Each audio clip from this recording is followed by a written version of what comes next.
warm welcome. You are watching Janata Television and this is the English Bulletin with me, Anustha, Acharya. The top stories first. Janata Television holds annual general meeting. The AGM approves decision to issue primary shares. Leader concerned about armies dealing with US embassy over SPP. Former foreign ministers say the army kept them in the dark about this issue. Social Security Fund releases almost 1.5 billion rupees to contributors. More than 340,000 contributors have been listed in the fund. Monsoon flood kills dozens in Bangladesh and India. Troops deployed to evacuate stranded people. And FIFA teams up with Players Union Against Racism.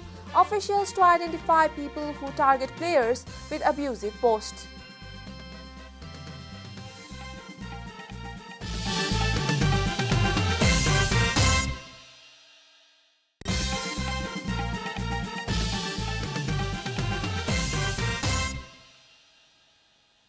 And now the news in detail.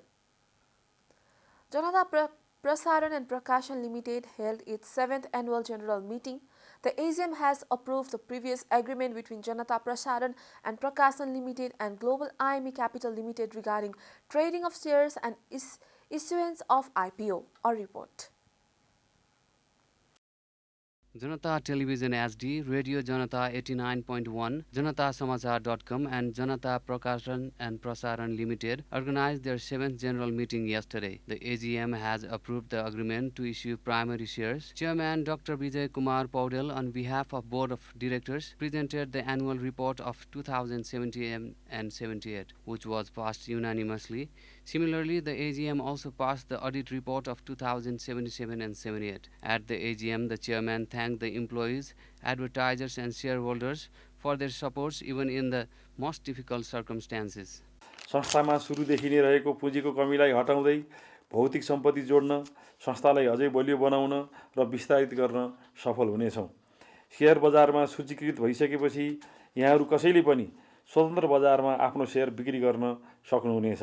The annual general meeting managing committee member of the organization, Lanka Bahadur Keshi, said that there is a plan to connect the organization directly with the people through IPO and also to the successful maintenance of the professionalism. जसले गर्दाखेरि हाम्रो 46-47 crore capital हाम्रो paid of capital हुनेछ। त्यसलाई base मानेर हामी 30 देखि 49% सम्म हामी पब्लिक शेयरमा जानेछौँ र जसले गर्दा हामीले 72 करोड समथिङ यसको पेड अफ क्यापिटल बनाएर सञ्चार क्षेत्रको पब्लिक लिमिट हुनेछ। यो गराउनेछौँ र गर्नेछौँ। The shareholders present during the general meeting had given various suggestions to make the organization a successful venture.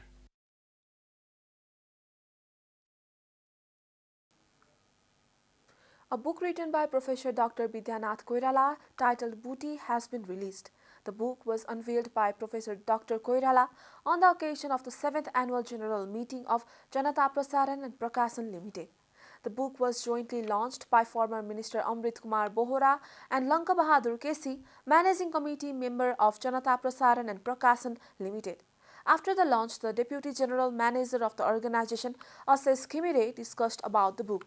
Deputy General Manager Khimire said that the book includes topic on how the municipality can mobilize resources and use it for the maximum benefit of the people. The book has been published by Janata Sanchar Griha.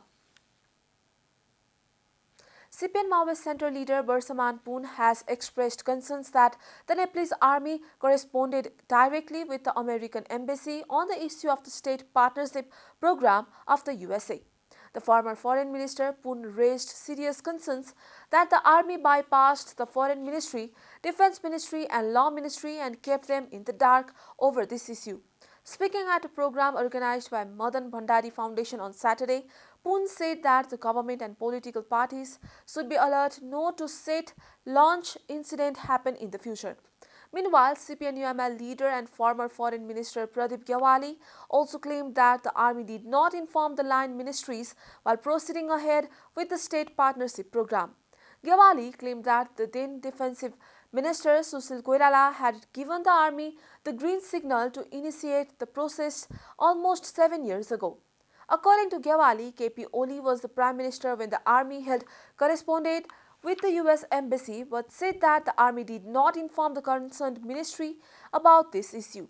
He further said that the foreign policy of Nepal is balanced but it has not been implemented properly.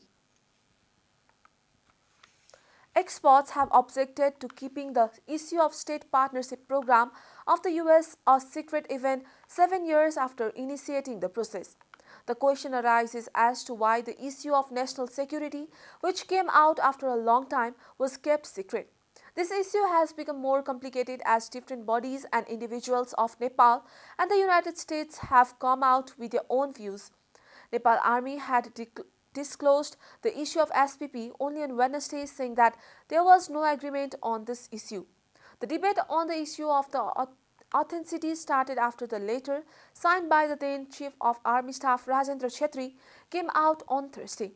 Although the SPP appears to be a general purpose program, security experts assert that it is a sensitive matter because of the military's involvement. While the US military is saying that SPP has been implemented since 2019, the Nepal Army is saying that it does not have idea regarding this matter. Security expert Sobakar Burathoki says that it is the matter of national security. It cannot be said that the political parties are ignorant about this issue. However, they have shown double standards regarding this matter. This is Janata Bulletin. We'll be right back after a short break.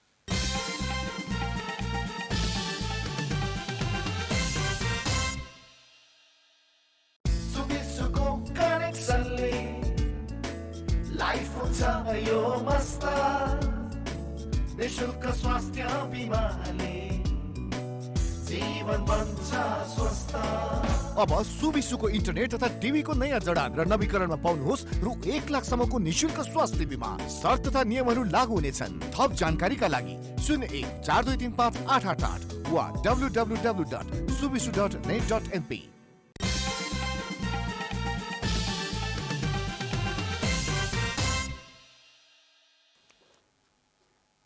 Welcome back. After the break, we continue with other national news.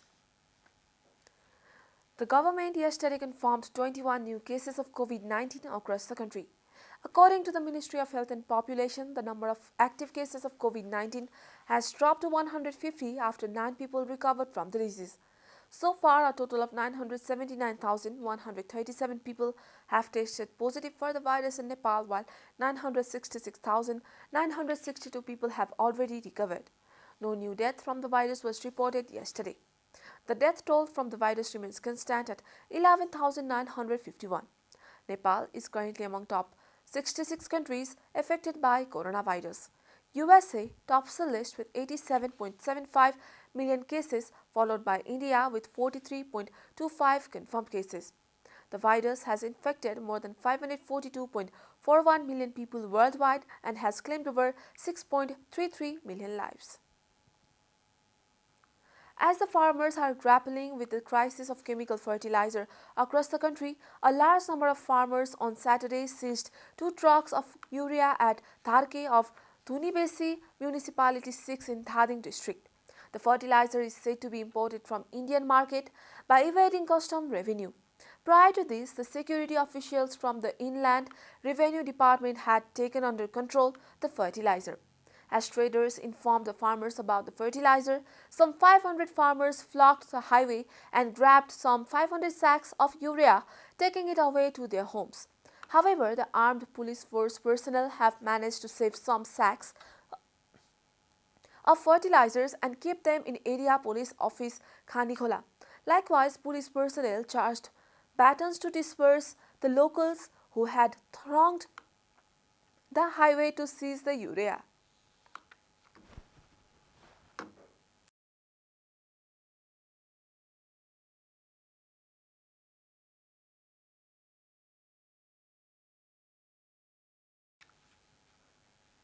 And now the news from economic front.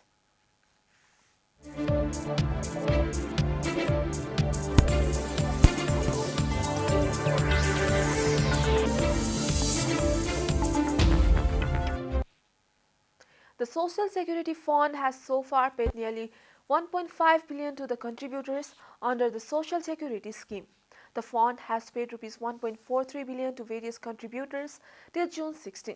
The fund has settled claims of rupees 194.5 million made by 10,596 contributors for a health scheme and rupees 191 million to 10,596 contributors for accidental and disability protection scheme.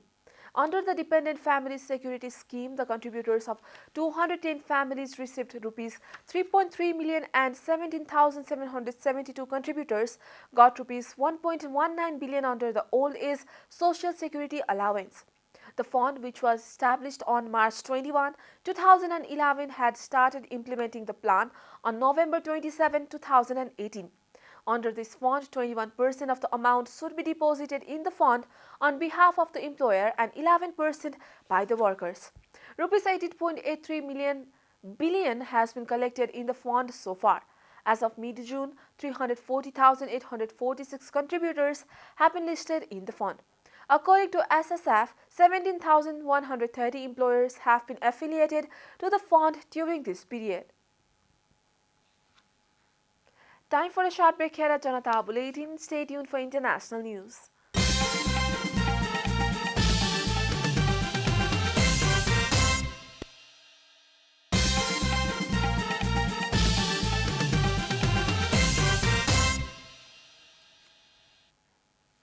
Welcome back. Now the international news.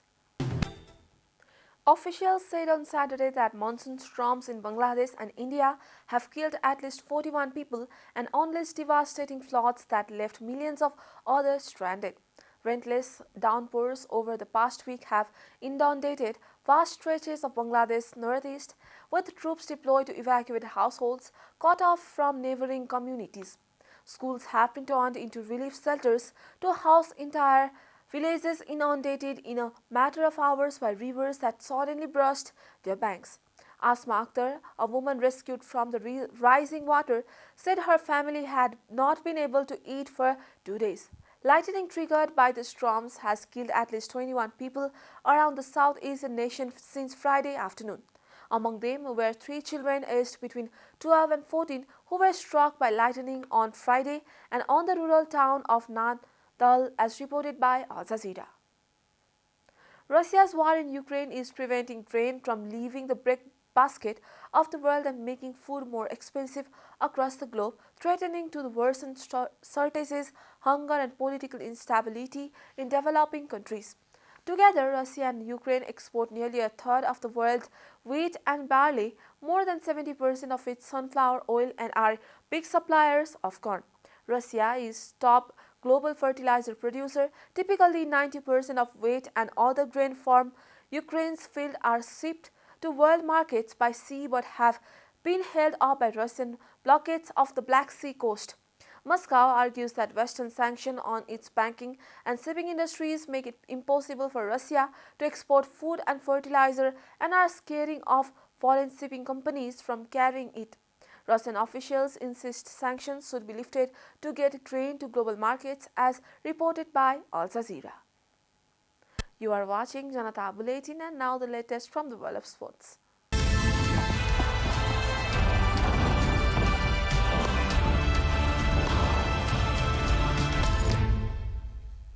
World governing body FIFA has teamed up with Players Union FIPRO to try to identify people who target players with abusive social media posts.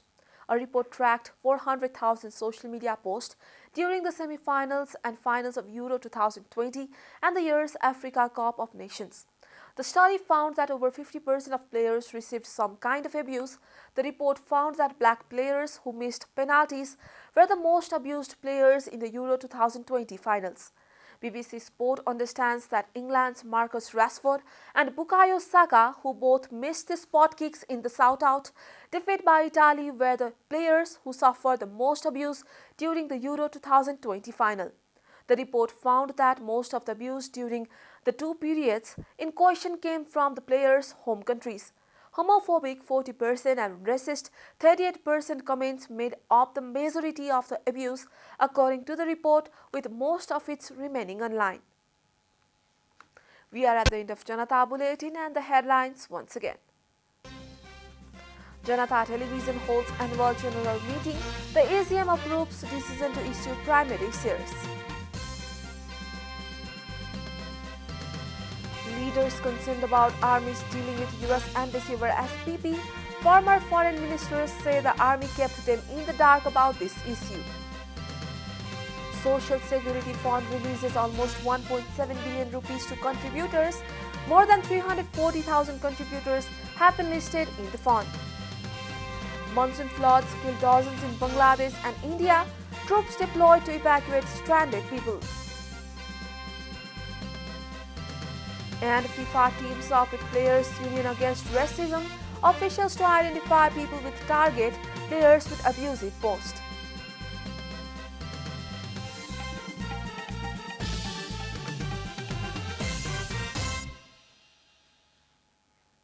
And that's all from the English News Desk for today. You can follow Janata Television and our programs on various social media platforms, including on our website janatasamachar.com. Keep watching Janata Television. Namaste.